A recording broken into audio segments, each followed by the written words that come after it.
열왕기하 18장 5절에서 8절 말씀.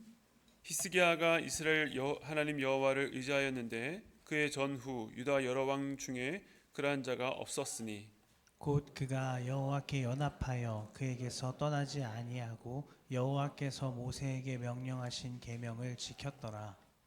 여호와께서 그와 함께 하심에 그가 어디로 가든지 형통하였더라. 저가 수르 왕을 배반하고 섬기지 아니하였고 그가 블레셋 사람들을 쳐서 가사와 그 사방에 이르고 망대에서부터 견고한 성까지 이르렀더라. 아멘. 아멘. 오늘 지난주에 이어서 다시 한 번 더 히스기야 왕에 대해서 함께 나누려고 합니다. 남유다 역사상 가장 악한 왕이라고 할 수 있는 이 아하스 왕이 성전의 문을 닫고 그 이방 신전의 모양을 따라서 제단을 만들었고 또 성전의 각종 기구들을 부쉈습니다. 그런데 그의 아들 히스기야의 마음속에 어렸을 때부터 그 회파된 성전을 보면서 안타까운 마음이 있었습니다. 하나님께서 그에게 거룩한 소원을 주셨고 히스기야는 그의 순종한 것입니다. 그렇기 때문에 그는 왕위에 오르자마자 첫째 해 첫째 달에 가장 먼저 오랫동안 닫혀 있었던 그 성전의 문을 열고 수리를 시작했습니다. 그리고 제사장들과 레위 사람들에게 자기 자신과 성전을 성결케 하라고 명령합니다. 그리고 마지막으로 그들에게 당부하기를 이제는 게으르지 말라. 하나님께서 특별히 구별하여 세운 그 사명의 자리를 망각하지 말고 부지런히 섬기라고 명령합니다. 이 내용이 역대하 29장부터 시작되는 히스기야의 종교개혁의 그 첫 걸음이었습니다. 이로부터 시작해서 대대적인 속죄 제사와 각종 제사를 드렸고 또 성전을 섬겨야 될 그 일꾼들을 세우고 재정비했습니다. 역대 30장에 보면 유월절을 지켰는데 역대기 기자가 말하기를 온 백성이 이 유월절 절기를 지킴으로 누렸던 기쁨이 솔몬 이후 처음 있었던 기쁨이다라고 기록합니다. 솔로몬 시대의 가장 큰 기쁨이라고 한다면 성전을 짓고 성전 봉헌식을 통해서 온 백성이 그 성전에 모여서 하나님의 영광이 임재했던 바로 그때가 떠오릅니다. 그러니까 성전이 지어진 이유와 목적, 그 본연의 뜻이 회복되었기 때문에 그 백성들은 이러한 유례없는 기쁨을 다시 한번 누릴 수 있었던 것입니다. 그리고 31장에 보면 아버지 때 세워놓았던 각종 우상들과 여러 산당들을 다 없애고 레위인들이 성전을 중심으로 하나님만을 섬길 수 있게 만듭니다. 이처럼 역대기는 히스기야의 신앙과 하나님을 향한 충성된 마음을 이 성전을 중심으로 한 그의 여러 행적으로 기록했다고 한다면 우리가 오늘 보게 될 이 열왕기서는 히스기야 시대의 여러 가지 사건을 중심으로 기록하고 있습니다. 오늘 읽은 본문에서 강조하는 것은 우리가 읽었던 것처럼 히스기야가 그의 전후 유다의 여러 왕들 중에서 그러한 자가 없다고 할 만큼 하나님만을 가장 의지했던 왕이라고 기록하고 있다는 것입니다. 그가 이런 평가를 받을 수 있었던 이유가 무엇일까요? 우리가 기도하고 찬양할 때에 우리의 입술로 하나님을 신뢰합니다, 하나님만을 의지합니다 라는 고백을 종종 하게 됩니다. 물론 우리의 입술로 고백하고 또 주님 앞에 기도하는 것 중요하지만 우리의 삶은 그 고백보다 훨씬 크다는 것을 기억해야 합니다. 우리가 누군가를 향해서 사랑한다고 고백했을 때에 그 고백의 진실 여부는 삶 속에서 일어난 구체적인 정황과 사건을 통해서 드러나게 마련입니다. 즉 사랑합니다라는 고백은 단순히 일시적인 감정을 넘어서 시간 속에서 그의 의지와 행동을 통해서 드러나게 됩니다. 마찬가지로 우리 입술로 하나님을 신뢰합니다, 의지합니다 라는 고백은 그에 걸맞는 삶의 태도로 또 나타날 수밖에 없는 것입니다. 시간 속에 빚어지고 견디고 자라는 과정이 필요합니다. 특별히 오늘 히스기야의 삶을 통해서 여호와를 신뢰하는 삶이 무엇인지 함께 은혜 나누기를 원합니다. 히스기야가 하나님을 신뢰했다는 이 5절 말씀이 이어서 6절에서 이렇게 말합니다. 우리 6절 말씀 같이 한 번 더 읽겠습니다. 시작. 곧 그가 여호와께 연합하여 그에게서 떠나지 아니하고 여호와께서 모세에게 명령하신 계명을 지켰더라. 히스기야가 하나님만을 신뢰했다라고 하면서 6절에 보면 두 가지 측면으로 말하고 있는 것을 보게 됩니다. 먼저 첫 번째는 하나님과 연합하여 떠나지 않았다는 것이고, 두 번째는 모세에게 명령하신 계명, 즉 율법을 지켰다. 하나님의 말씀에 순종했다는 것입니다. 이 두 가지 측면, 어떤 면에서 여호와를 신뢰했는지, 그의 통치 가운데 있었던 중요한 두 가지 사건을 통해 이 시간 함께 생각해 보기를 원합니다. 먼저 첫 번째 면, 연합입니다. 이 연합이라고 하는 단어의 이 원어는 다바크인데 달라붙다, 떨어지지 않다는 의미입니다. 여호와를 신뢰했던 히스기야는 하나님과 연합한 삶을 살았다는 것입니다. 그러한 삶을 사는 자에게 주시는 은혜에 대해서 7절 상반절은 이렇게 말합니다. 여호와께서 그와 함께 하심에 그가 어디로 가든지 형통하였더라. 히스기야가 여호와를 의지하고 신뢰하는 삶을 살았을 때 여호와께서 함께 하신 은혜를 누렸고 그가 어디로 가든지 형통한 삶을 살았습니다. 사실 이것이 분열왕국 시리즈 내내 하나님께서 그 왕들에게 요구하시는 모습이었습니다. 우리가 지난번에 한번 보았는데요, 아사왕 때에 하나님께서 선지를 통해서 이렇게 말씀하셨습니다. 역대하 16장 9절 상반절인데요, 우리 함께 읽겠습니다. 시작. 여호와의 눈은 온 땅을 두루 감찰하사 전심으로 자기에게 향하는 자들을 위하여 능력을 베푸시나니. 아멘. 아사가 이 북이스라엘의 위협 가운데에 이웃나라였던 아람 왕 벤하닷에게 돈을 주면서 도와달라고 요청했습니다. 그때 하나님의 선지자가 아사 왕을 찾아와서 말합니다. 당신이 이전에 구스 사람 100만 대군이 왔을 때에 하나님을 의지하셔서 하나님의 구원을 경험하지 않았습니까? 그런데 왜 이번에는 하나님이 아닌 사람의 힘을 의지합니까? 여호와의 눈, 여호와의 관심이 온 땅에서 오직 전심으로 자기를 향한 자를 찾아서 그에게 능력을 베푸신다는 사실을 모르십니까? 라고 질책한 내용입니다. 지금까지 분열왕국 속에서 남유다 왕들의 여러 가지 일들을 되돌아보면 하나님은 정말 방금 읽었던 역대하 16장 9절 말씀대로 역사 가운데 실행하셨습니다. 하나님 왕들 가운데서 여호와 하나님만을 의지하고 신뢰하는 자에게 은혜를 베푸셨는데 히스기야는 정말 그러한 은혜를 누리고 살았습니다. 지금까지 유다가 어려운 중에서 왕이 하나님을 의지하면 적들이 아무리 많고 강대할지라도 그것은 문제가 아니었습니다. 하나님은 어떤 상황에서도 어김없이 그를 의지하는 자를 구원해 주셨습니다. 그런데 열왕기하 18장부터 쭉 읽어보면 상황이 그렇게만 흘러가지 않는다는 것을 알게 됩니다. 히스기야가 유다를 통치하던 당시에 북쪽에는 아수르라고 하는 강대국이 위세를 떨치고 있었습니다. 히스기야 통치 4년 때에 아수르 왕이 내려와서 북이스라엘의 수도 사마리아를 포위했고 3년 뒤에 히스기야 6년에 사마리아 성이 함락됩니다. 그러니까 히스기야가 다스렸던 그 초기에 북이스라엘이 멸망한 것을 보게 된 것입니다. 이렇게 북이스라엘은 남유다 솔로몬의 아들이었던 르호보암 왕 때에 여로보암을 중심으로 해서 10지파가 함께 분리된 이후에 200년이라는 시간을 간 넘기고 아수르에 의해서 역사 속에 사라지게 된 것입니다. 반면에 남유다의 역사를 보면 하나님께 순종했던 왕들과 불순종했던 왕들이 계속 교차되는 가운데에 나라가 위기를 겪기도 하고 그 위기에서 잠시 벗어나 평안을 누리기도 했습니다. 그런 사이클이 반복되는 가운데 하나님께서는 주변의 나라를 징계와 심판의 도구로 사용하셨습니다. 그런데 이처럼 이스라엘이 거듭 불순종하게 되면서 그 징계의 도구였던 나라들도 점점 힘이 강성해지는 것을 보게 됩니다. 그런 면에서 볼 때에 아수르라고 하는 최강대국의 등장은 그저 역사 속에 우연히 등장한 것이 아니라 이스라엘의 불순종이 만들어낸 거대한 심판의 도구라고 볼 수 있는 것입니다. 본문 7절에 보면 이 강대한 아수르를 향해서도 히스기야는 아주 담대한 것을 보게 됩니다. 그렇게 강력했던 아수르 왕을 배반하고 섬기지 않았다라고 말합니다. 하나님을 의지하고 여호와께서 그와 함께 하신 결과였습니다. 그런데 시간이 지나면서 상황이 변합니다.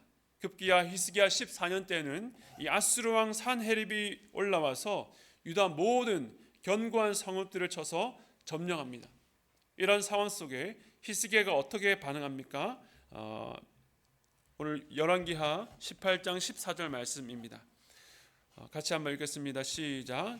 유다의 왕 히스기야가 라기스로 사람을 보내어 아수르 왕에게 이르되 내가 범죄하였나이다. 나를 떠나 돌아가소서. 왕이 내게 지으시는 것을 내가 당하리이다 하였더니 아수르 왕이 곧 은 300달란트와 금 30달란트를 정하여 유다 왕 히스기야에게 내게 한지라. 히스기야는 사신을 보내서 내가 범죄했습니다.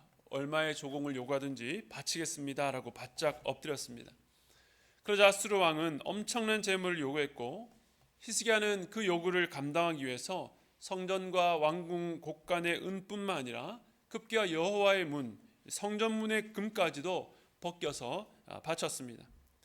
그런데 히스기야가 이렇게까지 했는데 아수르 왕은 사정을 봐주지 않습니다. 이미 받을 것은 다 받았고 다시 군대를 보내서 몰아붙였습니다. 예루살렘을 침략하러 다시 올라오는 것입니다. 이러한 상황을 보면서 이 역대급으로 여호와만을 의지했던 히스기야 왕에게 어떻게 이런 일이 일어날 수 있는가라는 의문이 듭니다.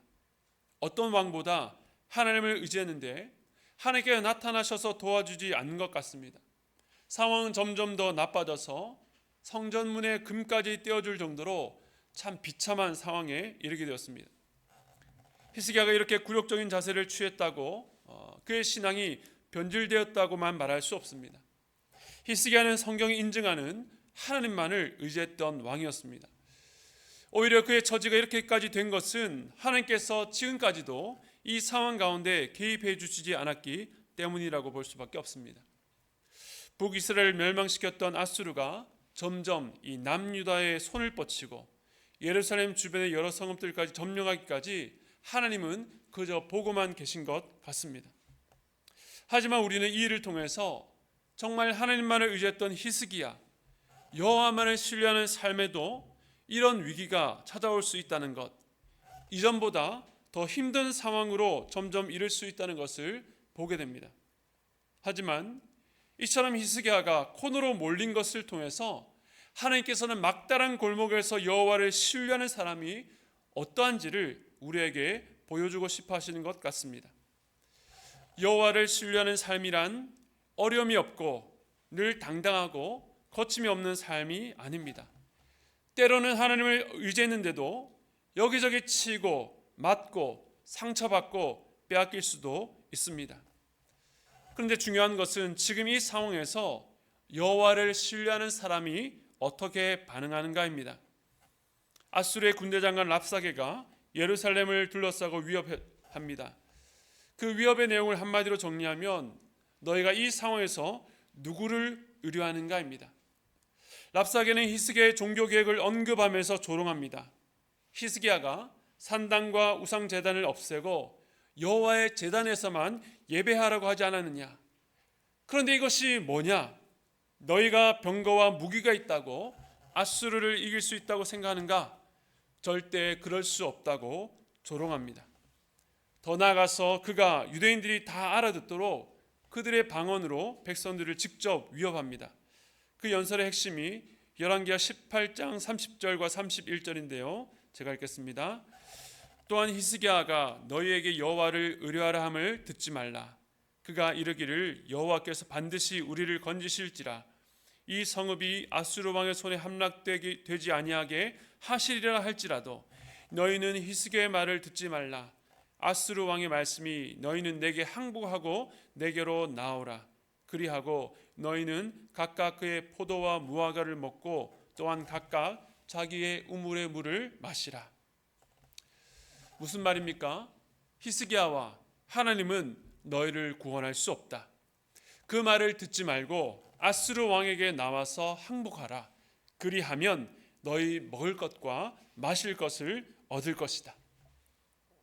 오늘날에도 이와 비슷한 소리들이 여호와를 신뢰하려는 신자들의 마음을 흔들어 놓습니다. 너희가 신앙생활 한다고 했지만 지금 너희가 처한 형편과 상황을 보고도 여전히 하나님을 신뢰하느냐? 하나님을 버리고 나를 섬겨라. 그러면 내가 먹을 것을 주겠다. 너희들이 원하는 즐거움도 주고 행복도 주겠다. 하나님을 떠나면 안락을 주겠다는 것입니다.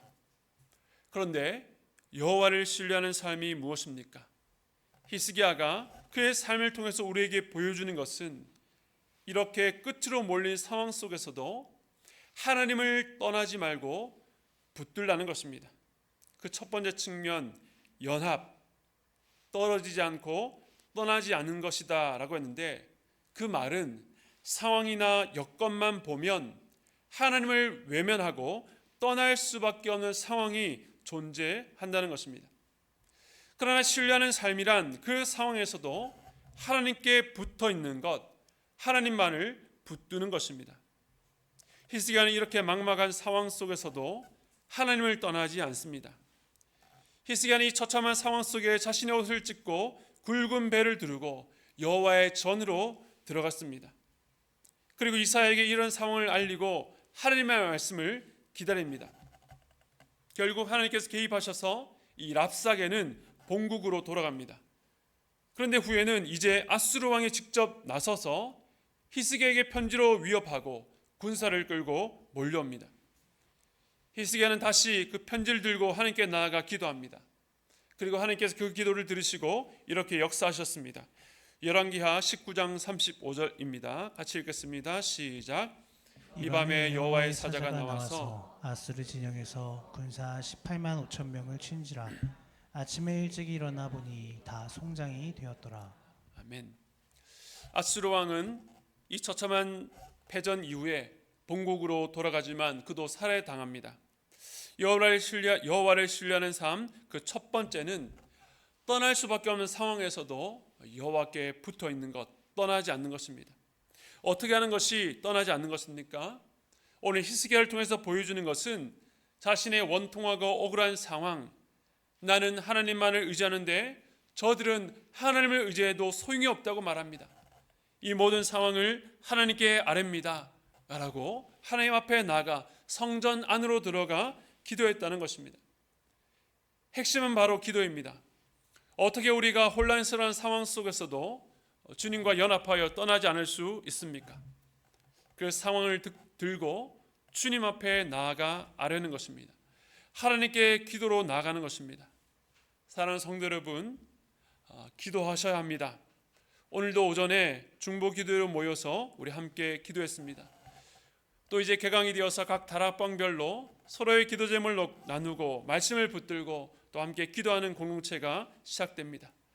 또한 여러분 개인적으로 기도의 장소를 찾아서 기도의 시간을 정해서 하나님 앞에 나아가 기도하시기 바랍니다. 또한 오며 가며 교회로 기도하러 오시기 바랍니다. 나를 둘러싼 모든 상황에 하나님이 없어 보이고 하나님을 무기력하게 보이게 만든다 할지라도 하나님께 기도할 때에 붙어 있을 힘을 주십니다. 그리고 결정적으로 상황을 역전하셔서 주를 의지하는 자를 어떻게 보호하시고 구원하시는지 보여주실 것입니다. 이것을 바라보시고 여러분이 처한 그 상황 가운데 여호와께 연합, 기도로 하나님만을 붙드는 저와 여러분 되시기를 축복합니다. 이제 신뢰하는 삶 두 번째 측면입니다. 히스기야에게 뜻밖의 또 다른 위기가 찾아왔습니다. 그가 병들어 죽게 된 것입니다. 그런데 히스기야의 통치 기간 내내 이 조력자요 하나님의 말씀을 전해주었던 이사야를 통해 주셨던 그 하나님의 말씀은 기대했던 치유와 회복의 말씀이 아니라 너는 집을 정리하라, 내가 죽고 살지 못하리라 라고 하는 절망스러운 말씀이었습니다. 그런데 히스기야는 이 말씀을 확정되어 불변한 미래 자신의 운명으로 여기지 않았습니다. 그는 얼굴을 벽을 향해서 하나님께 기도했고 놀랍게도 하나님께서는 그 기도를 들으시고 그의 생명을 15년 연장시켜 주셨습니다. 그런데 우리는 히스기야가 기도했다는 것은 알지만 어떤 기도를 했는지에 대해서는 별로 궁금해하지 않는 것 같습니다. 그냥 병 고쳐달라고 기도했겠지라고 생각합니다. 그 기도 내용이 무엇인지 열왕기하 20장 3절에 나오는데 우리 함께 읽겠습니다. 시작. 여호와여 구하오니 내가 진실과 전심으로 주 앞에 행하며 주께서 보시기에 선하게 행한 것을 기억하옵소서 하고 히스기야가 심히 통곡하더라. 아멘. 히스기야가 얼마나 오랫동안 또 얼마나 많은 말로 기도했는지 모르지만 그의 기도 내용 중에서 이 3절 말씀만 기록해 놓은 것을 보면 바로 이 내용이 그의 기도의 핵심이었다는 것을 알 수 있습니다. 기도 내용이 이렇습니다. 내가 하나님 앞에서 진실되고 전심으로 행한 것, 사람의 눈이 아니라 주 앞에서 선하게 행한 것을 기억해 달라는 요청입니다.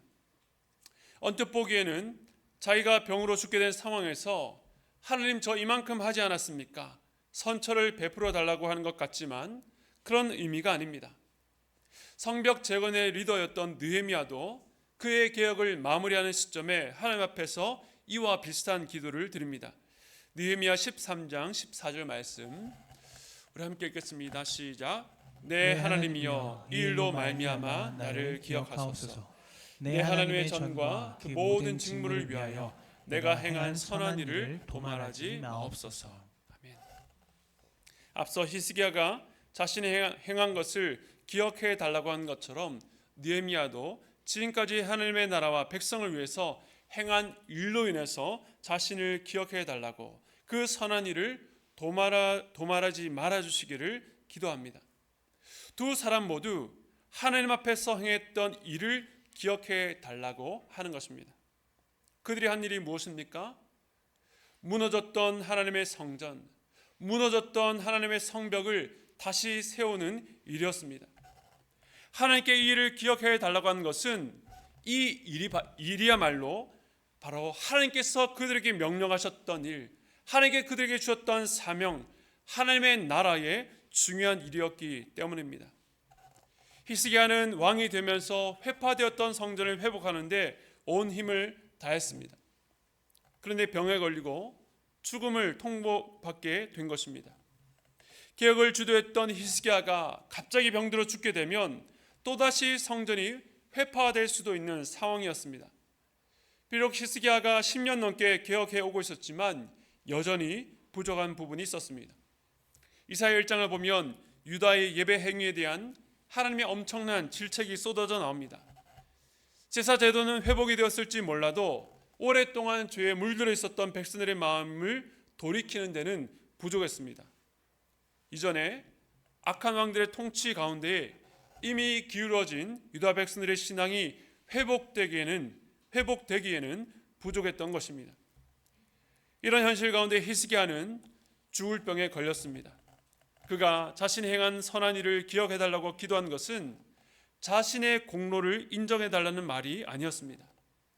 자신의 죽음을 앞두고 자기의 인생과 사역을 돌아보게 되었습니다. 자기 나름대로 모세 율법을 따라서 성전의 제사를 회복하고 잘못된 것을 기억했는데 이 행위가 하나님 보시기에는 어땠는가? 내가 그저 율법의 형식만 따른 것은 아닌가? 히스기야는 제일 먼저 자신의 삶을 돌아보며 하나님 앞에서 행했던 그 일들을 돌아보게 되었을 것입니다. 그리고 하나님 앞에서 선하게 행하고 전심으로 백성들을 다스려온 것이 하나님께 연락되기를 기도하는 것입니다. 이런 하나님의 사역이 계속될 수 있기를, 그 개혁이 멈춰지지 않기를 기도했습니다. 그가 심히 통곡하며 기도했는데 이것은 그저 살려달라는 자기의 뜻을 관철시키려는, 자신의 욕심을 이루려는 아우성이 아니었습니다. 자신의 한계와 연약함, 어쩌면 내가 이만큼 했으니 하나님께 받으실만 하겠지라고 하는 교만한 마음의 회개였는지도 모릅니다. 그렇기 때문에 히스기야의 중병은 그의 통치를 잠시 내려놓고 내가 과연 지금 하나님 보시기에 합당한 길로 가고 있는가? 하나님의 말씀 앞에서 자신을 다시 점검하는 기회가 되었습니다. 여호와를 신뢰하는 삶의 두 번째 측면은 율법을 준행하는 것이라고 했습니다. 계명을 행한다는 것은 법조문의 규칙을 잘 따르는 것을 말하지 않습니다. 예수님 당시의 바리새인들과 서기관들과 모세 율법과 관련해서 계속 논쟁하신 것은 당시 종교 지도자들이 율법의 본질이 아니라 그 겉모습, 행위 자체, 사람들 앞에서 자기 모습만을 주목했기 때문이었습니다. 하나님을 신뢰하는 삶은 단지 말이 아닌 하나님께 주신 율법, 하나님께서 원하시는 바를 따라서 순종하는 삶을 말합니다. 어떤 고난과 어려움을 만나게 될 때에 하나님 앞에서 살아온 인생을 돌아보며 내가 하나님의 뜻을 따른 것이 맞는지, 진실하게 하나님을 좇았는지 엎드리게 됩니다. 이러한 점검이 중요한 이유는 요한복음 14장 15절에 이런 말씀이 있기 때문입니다. 너희가 나를 사랑하면 나의 계명을 지키리라. 우리의 삶, 우리의 삶의 흔적, 그 삶의 열매, 계명을 지킨다는 것은 딱딱한 율법주의를 말하는 것이 아닙니다. 사랑은 하나님의 말씀에 대한 순종으로 이어집니다. 하나님을 신뢰하는 자들은 하나님의 계명에 순종합니다.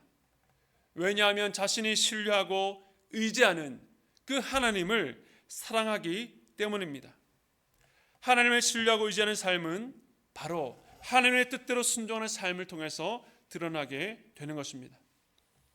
말씀을 정리하겠습니다. 오늘 여호와를 신뢰하는 삶을 히스기야 왕을 통해서 두 가지 측면에서 살펴봤습니다.